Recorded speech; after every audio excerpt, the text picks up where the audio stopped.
Hello. So we are now on chapter 14. Do you know, we're coming very near to the end of this book. I hope you have enjoyed this book. So chapter 14 is called Panic on the Streets of London. If you have the book, you can read along with me. Joe was sitting up in bed in his postman pat pyjamas, surrounded by the morning newspapers. "Have you seen the news?" Jenkins asked, poking his head round the door. "Ah, you have. Park-ageddon. PM left deflated. Joe solo after big park blow show. Elvis found on moon." These headlines are just awful, and they all have a picture of me smiling with my thumbs up. All of them. Someone asked me for my picture. They said smile. I thought this was the right thing to do. "I know, sir." It seems as though it was taken by someone at the opening. They must have sold it to the papers. AJ's downstairs and he wants to know if you're all right. Joe got out of bed mournfully and slid down to the fireman's pole he'd had installed from his bedroom to the corridor below. "Whoa, Joe, you look seriously down. Are you going to get dressed or wear those postman pat PJs all day?" AJ asked, looking concerned. "Maybe if I'd taken this job more seriously, it wouldn't have come to this." "Wait a minute, Joe. Having fun doesn't make bouncy castles explode, right?" An office door off the corridor opened and a woman slid out on an office chair. "Most bouncy castle accidents are due to a sudden loss of pressure from a pin prick, for example." With that, the worker disappeared again. "See," AJ said, "it wasn't your fault." Well, there's a terrible sight." Violetta came stalking down the corridor towards Joe, looking happier than Joe had ever seen her. "How was the opening?" "Oh, leave me alone. You know exactly how it went. You must have seen the papers. Don't you worry. I'll rebuild the park bigger and better next time." Joe surprised himself by shouting Violetta. "Well, if it isn't our Prime Minister being all grumpy, where's the laughter and smiles gone, Joe? Finding it a bit tough, are we? This is worth a picture." Violetta pulled out her phone and was about to click the button. "Leave me alone," Joe snapped and turned to walk away. "Oh, go on, smile please. It's for your #1 fan," Violetta laughed. Joe stopped still. "It was you! You took the picture of me and sent it to the papers." "Well done, blancmange brain," Violetta said nonchalantly.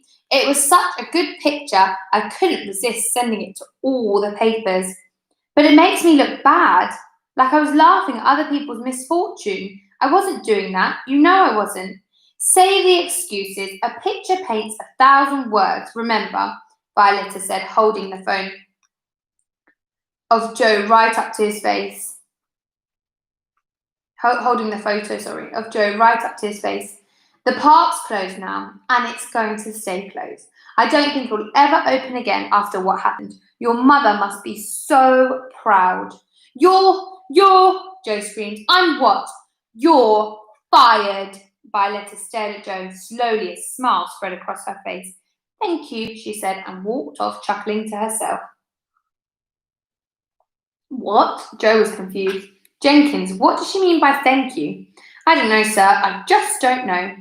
Joe spent the rest of the morning in a daze, replaying everything over and over in his head. He had just wanted to do the right thing by his mum, and now look what happened. And what had Violetta meant when she said thank you?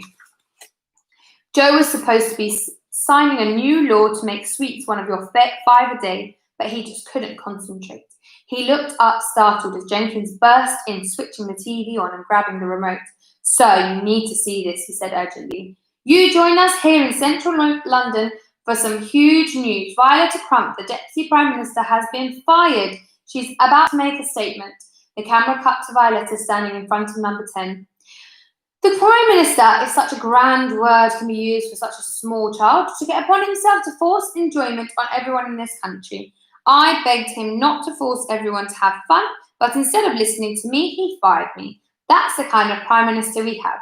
One who only thinks about himself and no one else. Yesterday we saw the awful consequences of the decision. Yesterday we saw the true cost of fun. Misery for men, women and children. People need order in their lives. They need rules. They need to be told what to do. What we don't need is a 4-foot clown in charge. Hey, I'm 4'6", Joe yelled at the TV. Ask yourself what kind of country you want. One where a boy, that's right, a boy, tells you what to do. We're a joke. We've all seen the YouTube clips of bouncy castles bursting, people getting stuck in slides, children hurt by flying hot dogs. We don't have a leader. We have an entertainer. What's next?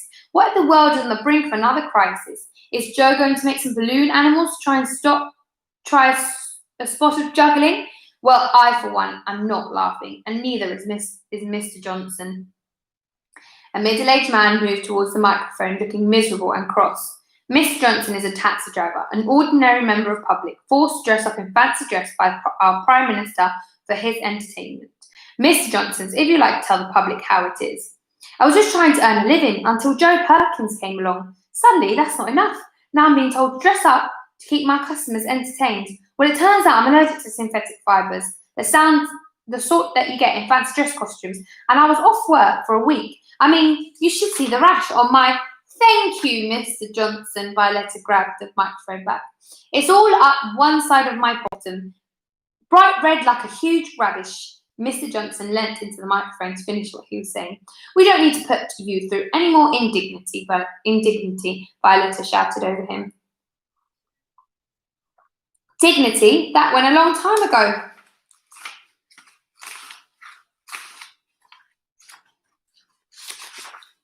Just checking.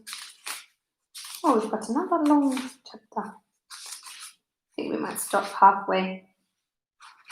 That is a long one. Let me just check. Yeah. What won't go is the bleeding rash. I mean, who knew a tutu could do that to a man's behind? I can show you if you like. To everyone's horror, the taxi driver began to undo his trousers. No, Violetta yelled before wrestling Mr. Johnson off screen. Also, meet Mrs. Gray, Violetta said, returning and beckoning a lady forward from the crowd. Mrs. Gray had a terrible experience. Isn't that right, dear? I read in the papers that cats should have to wear hats, so I decided that little Billy should wear a top hat. And now I can't get it off. Mrs. Gray pulled her cat from a box next to her to show the world. I had to make little holes in the front so he can see where he's going, and another hole so I can feed him his din-dins. He looked ridiculous. None of the other cats will talk to him. I didn't make that woman force a hat on her cat, Joe shouted at the TV. Why are they blaming me, Jenkins? Joe turned to look at his chief advisor. Well, I thought you had all the answers. There are hundreds of these stories up and down the country about people being forced to join in and have fun, continued Violetta. Well, no more, I say. No more of being told that being silly is the new normal. That's why today I'm resigning from the government. I can't be a part of this nonsense anymore. I'm announcing the formation of a new organisation, one that's going to hold you to account, Prime Minister. Today I'm announcing the birth of the Antisilliness League. Joe watched in amazement as Violetta was joined on the platform by angry-looking men and women of all ages. They were the type of people who tell you not to play ball games on grass, the type of people who tell you to be quiet or laughing too loudly, people who sit behind twitching neck curtains, that sort who tut so everyone can hear them and roll their eyes a lot, the sort for whom Christmas is an inconvenience, the kind who sneer when it's someone's birthday, who pop balloons just for the heck of it, the type who walk on little kids' sandcastles. Joe felt a little shiver ripple down his back. He'd only been watching for a few seconds, yet instantly he knew everything he needed to know about his horde of misery guts. This country used to be great. We used to be a nation people admired. But now look at us, we're a laughingstock, and only one person is to blame for this, and that's Joseph Perkins.